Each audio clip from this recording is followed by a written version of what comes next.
విహారీ కుటుంబాన్ని ఊర్లోకి రానివ్వకుండా చేయడం కోసం అని చెప్పి ఊర్లో ఉన్న ఒక పెద్ద మనిషి పోచమ్మను చంపాలని ప్లాన్ చేస్తూ ఉంటాడు. పోచమ్మను యాక్సిడెంట్ చేయబోతూ ఉంటే ఇక అప్పుడే అటువైపుగా రోడ్డు మీద ఉన్న లక్ష్మి పోచమ్మను పక్కకు నెట్టేసి తన ప్రాణాలు కాపాడుతుంది. పోచమ్మ చేతికి చిన్న గాయం అవుతుంది. రక్తం కారుతూ ఉంటే అయ్యో అమ్మ ఇప్పుడు మీకు ఎలా ఉంది అని లక్ష్మి కంగారు పడుతూ అడుగుతూ ఉంటే పర్వాలేదమ్మా ఇప్పుడు నాకు బాగానే ఉంది, సమయానికి వచ్చి నన్ను కాపాడావో అని పోచమ్మ అంటూ ఉంటుంది. తర్వాత తనకు కళ్ళు తిరిగినట్టుగా అనిపిస్తూ ఉంటే అయ్యో ఏమైందమ్మా ఎందుకు అలా ఉన్నారు అని లక్ష్మి అడుగుతూ ఉంటుంది. మరేం లేదమ్మా, ఉదయం నుండి మాకు తెలిసిన వాళ్ళ ఇంటి కోసం చాలా వెతుకుతున్నాము, అందుకే కాస్త తల తిరిగినట్టుగా అనిపించింది అని చెప్పి పోచమ్మ అంటూ ఉంటే ఈ దగ్గరలోనే మా ఇల్లుంది, కాసేపు కూర్చొని మంచినీళ్ళు తాగి వెళ్దురు కానీ రండమ్మా అని చెప్పి లక్ష్మి అంటూ ఉంటే అయ్యో వద్దమ్మా పర్వాలేదు మేము వెళ్ళిపోతాం అని పోచమ్మ అంటూ ఉంటారు. ఇక దాంతో లక్ష్మి మీరు మొహమాట పడుతున్నట్టున్నారు, మరేం పర్వాలేదండి, ఎండ కూడా బాగా ఎక్కువగా ఉంది కదా, మీరు ఉదయం నుండి తిరిగి తిరిగి అలసిపోయారు, వచ్చి కాసేపు కూర్చొని వెళ్ళండి అంటూ లక్ష్మి వాళ్ళందరినీ కూడా ఇంటికి తీసుకొని వస్తుంది. అలా పోచమ్మ తన మనుషులు వీళ్ళంతా కూడా ఇంట్లోకి వచ్చి సోఫాలో కూర్చొని ఉంటారు. అప్పుడు లక్ష్మి వాళ్ళకు మంచినీళ్ళు తీసుకొచ్చి ఇస్తుంది. తర్వాత పండుని ఫస్ట్ ఎయిడ్ బాక్స్ తీసుకురమ్మని చెప్పి పోచమ్మ చేతికైన గాయానికి మందు రాస్తుంది. సరే అమ్మా మేము ఇక వెళ్తాము అని చెప్పి పోచమ్మ వాళ్ళు లేస్తూ ఉంటే ఒక్క నిమిషం ఉండండి కాఫీ తీసుకొని వస్తాను అని చెప్పి లక్ష్మి లోపలికి వెళ్తుంది. ఇక ఇంతలో విహారీ వాళ్ళ తాతయ్య తన గదుల నుండి బయటకు వస్తారు. అక్కడ కూర్చొని ఉన్న పోచమ్మ వాళ్ళని చూడగానే పోచమ్మ మీరేంటిలా ఎలా ఉన్నారు, మన ఊర్లో ఉన్న వాళ్ళందరూ ఎలా ఉన్నారని చెప్పి పలకరిస్తూ ఉంటారు. అయ్యా రాఘవయ్య గారు మేమంతా బాగున్నామయ్యా, మీరెలా ఉన్నారు, ఎన్నాళ్ళు అవుతుంది మిమ్మల్ని చూసి, నిజానికి మిమ్మల్ని వెతుక్కుంటూనే మేము ఈ ఊరు వచ్చాము అని పోచమ్మ అంటూ ఉంటుంది. ఇక దాంతో మమ్మల్ని వెతుక్కుంటున్నా అని ఆయన ఆశ్చర్యపోతూ ఉంటారు. ఇక ఇంతలో లక్ష్మి వాళ్ళందరికీ కూడా కాఫీలు ఇస్తూ ఉంటుంది. మిమ్మల్ని వెతుక్కుంటూ వచ్చే క్రమంలో నన్ను ఒక లారీ గుద్దబోతే ఈ అమ్మాయి నన్ను కాపాడి చాలా పెద్ద సాయం చేసిందయ్యా అని చెప్పి పోచమ్మ అంటూ ఉంటుంది. తను లక్ష్మి మా ఇంట్లోనే ఉంటుంది అని చెప్పి అంటూ ఉంటే తల్లి నీ దయ వల్ల ఈరోజు మేము రావాల్సిన ఇంటికే వచ్చాము అని చెప్పి పోచమ్మ అంటూ ఉంటుంది. రాఘవయ్య గారు మీకు తెలియందేముంది, గత 2 పుష్కరాల కాలం నుండి మన ఊరికి మీ ఇంటి నుండి ఎటువంటి సారి రావడం లేదు, దాంతో అమ్మవారు ఊరి మీద చాలా కోపంతో ఉన్నారు. ఈసారి దసరాలోపు మీ ఇంటి నుండి సారె అందుకుంటేనే ఆవిడ శాంతిస్తానని అంటున్నారు. అందుకే హరిశ్చంద్ర గారి చేతుల మీదుగా సారెను అమ్మవారికి అందజేయాలని మీకు ఈ విషయం చెప్పాలని మీ కుటుంబం అంతా కలిసి ఊర్లో అడుగు పెట్టేలాగా చెయ్యాలని నేను ఇక్కడికి వచ్చాను అని పోచమ్మ అంటూ ఉంటే అప్పుడు హరిశ్చంద్రను గుర్తు చేసుకొని రాఘవయ్య కన్నీళ్లు పెట్టుకుంటూ ఉంటాడు. ఇక దాంతో అయ్యా ఏమైందయ్యా, ఎక్కడ హరిశ్చంద్ర గారు అని చెప్పి ఊరి పెద్దలు అడుగుతూ ఉంటారు. ఇక దాంతో అదిగో నా కొడుకు అని చెప్పి గోడకు వేలాడుతున్న ఫోటోని రాఘవయ్య చూపించడంతో వచ్చిన వాళ్ళంతా కూడా హరిశ్చంద్ర చనిపోయాడని చెప్పి కన్నీళ్లు పెట్టుకుంటూ ఉంటారు. ఎంతో ఆశగా అమ్మవారికి ఆయన చేతుల మీదుగా సారీ ఇప్పించాలని వచ్చాము, కానీ ఆయన ప్రమాదంలో చనిపోయారని తెలిసిన తర్వాత చాలా బాధగా ఉందయ్యా అని చెప్పి వాళ్ళు బాధపడుతూ ఉంటారు. విహారీ, యమున, పద్మాక్షి, సహస్ర వీళ్ళందరూ కూడా హాల్లోకి వస్తారు.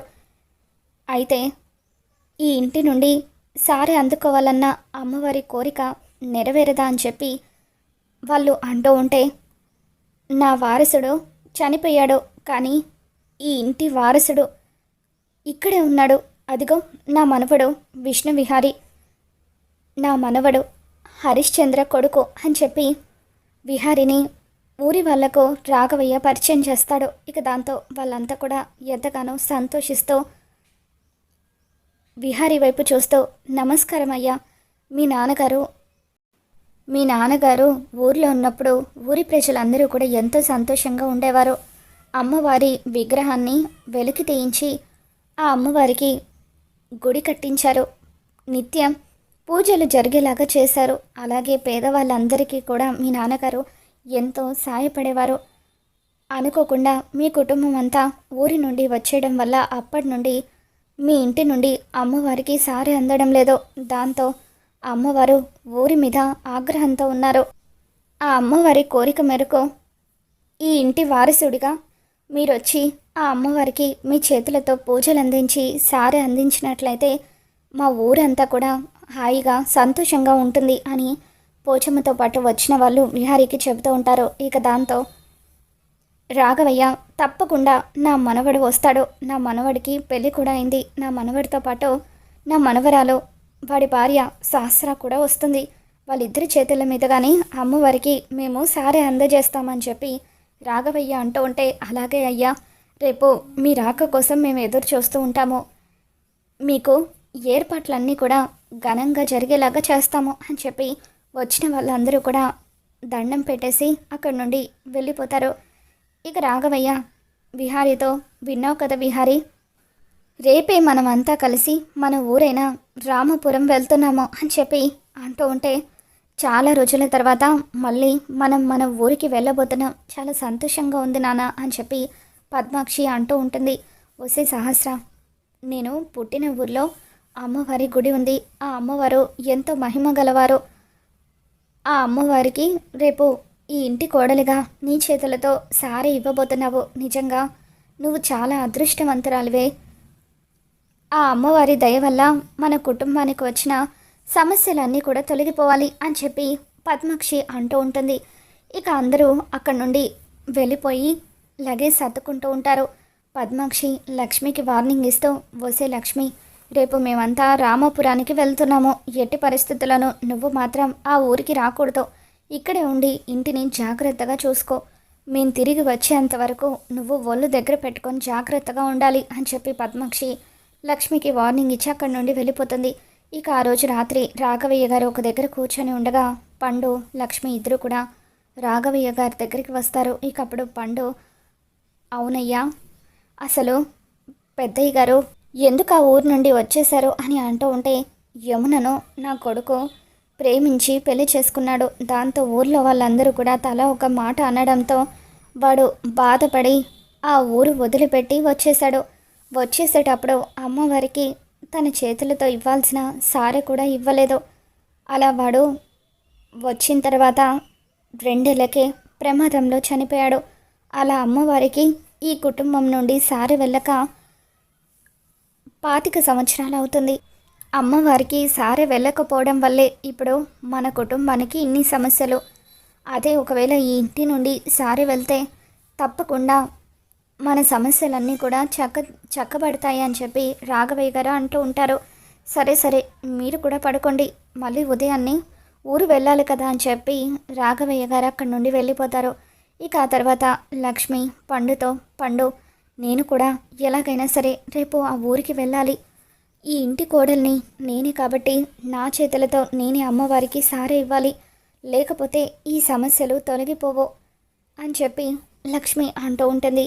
అలాగే అమ్మ, నీ చేతులతో నువ్వే అమ్మవారికి సారే ఇద్దు కానీ అని చెప్పి పండు అంటూ ఉంటే, కానీ పద్మాక్షమ్మ గారు నన్ను రావద్దని అంటున్నారు, ఆవిడకు తెలియకుండా నేను విహారీ గారితో కలిసి అమ్మవారికి సారీ అందజేయాలి, అందుకు నీ సాయం కావాలి అని చెప్పి లక్ష్మి పండుకి తన ప్లాన్ అంతా కూడా ఎక్స్ప్లెయిన్ చేస్తుంది. ఇక తర్వాత రోజు ఉదయాన్నే పద్మాక్షి వాళ్ళందరూ బయలుదేరి రామాపురం వెళ్తూ ఉంటారు. వాళ్ళంతా కలిసి కారులో వెళ్తూ ఉంటే లక్ష్మి పండుని తీసుకొని పద్మాక్షికి తెలియకుండా రామాపురం బయలుదేరి వచ్చేస్తుంది. ఇక అక్కడ విహారీ వాళ్ళకు ఘనంగా ఏర్పాట్లు చేస్తారు. అందరూ కలిసి అమ్మవారికి సారీ ఇవ్వడం కోసం అని చెప్పి గుడికి వస్తారు.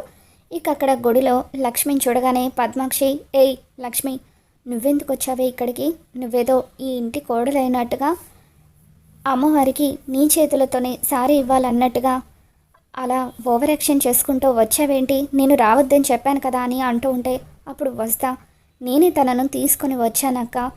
ఇంటి దగ్గర ఎవరూ లేరు. తను ఒక్కతే ఎలా ఉంటుంది? అందుకే మన ఊరు చూపించినట్టుగా ఉంటుందని చెప్పి తనని నేనే తీసుకువచ్చాను అని వస్తా అనగానే, అయినా పని వాళ్ళకు ఊరు చూపించడం ఏంటే? అదేమైనా ఇంట్లో మనిషి అనుకుంటున్నావా? సరే, ఎలాగో వచ్చింది కదా, పూజకు కావాల్సిన పనులన్నీ దగ్గరుండి చూసుకోమని చెప్పు. పూజలో ఏ చిన్న పొరపాటు జరిగినా సరే దీని అంతు చూస్తాను అని చెప్పి పద్మాక్షి లక్ష్మిని బెదిరిస్తూ ఉంటుంది.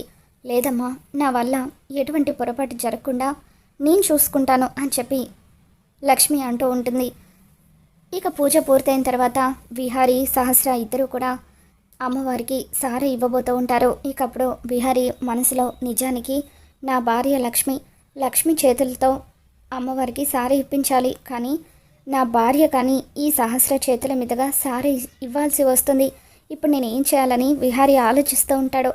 ఇక అలా సహస్ర అమ్మవారికి సారె ఇవ్వబోతూ ఉంటే ఇక అప్పుడే అక్కడున్న ఒక ఆవిడ ఒంటి మీదకు అమ్మవారు వస్తూ ఉంటుంది. ఇక్కడ అతిపెద్ద తప్పు జరగబోతుంది.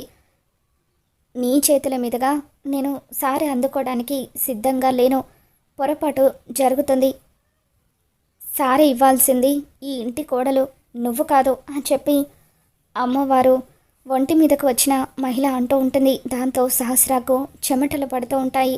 అదేంటమ్మా అలా అంటావు? నా కూతురే కదా ఈ ఇంటి కోడలు అని చెప్పి పద్మాక్షి అంటూ ఉంటుంది. కాదు, నీ కూతురికి అసలు పెళ్ళే కాలేదు. తన మెడలో ఉన్న తాలికి విలువే లేదు. అటువంటి నీ కూతురి చేతుల మీదుగా సారి తీసుకోవడానికి నేను సిద్ధంగా లేను. తనది మోసపూరితమైన పెళ్ళి అని చెప్పి అమ్మవారు అంటూ ఉంటారు. ఇక దాంతో లక్ష్మి, విహారీ వీళ్ళందరూ కూడా కంగారు పడిపోతూ ఉంటారు. తల్లి, విహారీ నా కూతురి మెడలో తాళి కట్టాడు, ఎందుకు ఇలా అంటున్నావో అర్థం కావడం లేదు అని చెప్పి పద్మాక్షి అంటూ ఉంటే అప్పుడు వస్తా అమ్మవారు ఎందుకు అలా అంటున్నారో నాకు అర్థమైంది. అమ్మ లక్ష్మి, నువ్వురా, నీ చేతులతో నువ్వే అమ్మవారికి సారీ ఇవ్వు, అప్పుడు అమ్మవారు శాంతిస్తారు అని చెప్పి లక్ష్మిని తీసుకువచ్చి విహారీ పక్కన నిలబెడుతుంది. విహారీ లక్ష్మి ఇద్దరూ కలిసి అమ్మవారికి సారీ ఇస్తారు. ఇప్పుడు నేను శాంతించానే తల్లి, నాకు రావాల్సిన సారే నాకు అందింది. నన్ను సంతోషపెట్టిన ఈ ఇల్లు త్వరలోనే ఒక శుభవార్త వింటుంది. చనిపోయిన ఈ ఇంటి వారసుడు మళ్ళీ ఈ ఇంటి కోడలి కడుపున పుట్టబోతున్నాడు అని చెప్పి ఒక్కసారిగా అమ్మవారు ఆ మహిళ ఒంటిలో నుండి వెళ్ళిపోతారు. ఇక దాంతో లక్ష్మిని, విహారిని పక్కపక్కన చూసి వాళ్ళిద్దరూ భార్యాభర్తలని నిజం తెలుసుకున్న పద్మాక్షి ఒక్కసారిగా షాక్ అవుతూ ఉంటుంది. అసలు లక్ష్మి, విహారీ ఇద్దరు భార్యాభర్తలేంటి అని పద్మాక్షి అంటూ ఉంటే అప్పుడు వస్తా లక్ష్మి, విహారీల మధ్య ఉన్నది భార్యాభర్తల బంధమని, సహస్ర మెడలో అసలు విహారీ తాళి కట్టలేదని నిజాన్ని బయట పెట్టేస్తుంది. ఇక దాంతో నిజం తెలుసుకున్న పద్మాక్షి ఒక్కసారిగా షాక్ అవుతూ ఉంటుంది. మరి రాబోతున్న ఎపిసోడ్లో ఏం జరగబోతుందో మళ్ళీ మన ఛానల్లో తెలుసుకుందాం. ఈ వీడియో మీకు నచ్చినట్లయితే తప్పకుండా లైక్ చేయండి.